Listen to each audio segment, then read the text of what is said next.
Finally গতকাল রাত্রে নেটের রেজাল্ট দিলাইছে আর এইবার কাট অফ অর্থাৎ পাসিং মার্ক রাখছে 213 আর প্রায় 20-21 লাখ স্টুডেন্টের মধ্যে 11 লাখে দেখার পাস করে লাইছেন।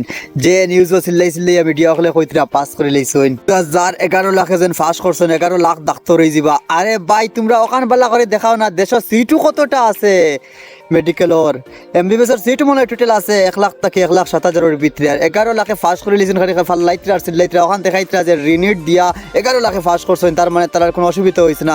যে 20টা স্টুডেন্ট মরছেন তারার খবর কিতা, অ্যান্ড তারা যেন পাস করে লিছেন 11 লাখে সারাই কিন্তু চান্স পাইলি বানি। 11 লাখের 1 লাখ মানে সিট আছে, তার মধ্যে ওবিসি এসটি এসসি এগুলা আলাগ আলাগ ক্যাটাগরি রাখা। টোটাল 22,80,000 স্টুডেন্ট এক্সাম দিছিল প্রথম নিট, পরে রিনিটের সময় অলরেডি 20 লাখের মতো দিচ্ছেন, অলরেডি 3 লাখ কমিয়ে গেছেন। আর তার বাদে যে টাফ এক্সাম হয়েছে যদিও নিটের স্টুডেন্টে কোনোদিন জাস্টিস পাইতা নাই। সোনম চুকে 20 দিন থেকে উপাস মতরা দেশের সরকারে আবার একবার তা কোয়েশনও করছে না, একবার তা খবরও নিছে না। যদিও বাইদাবে তুমি তাই জানাই তোমার তার আশেপাশের খে কত পাইলা এবং খে হাইয়েস্ট স্কোর পাইছেন রিলেটিভস আশেপাশের বন্ধু বান্ধব বা যে যারা সিনা পরিচিত কেউ তা হইতে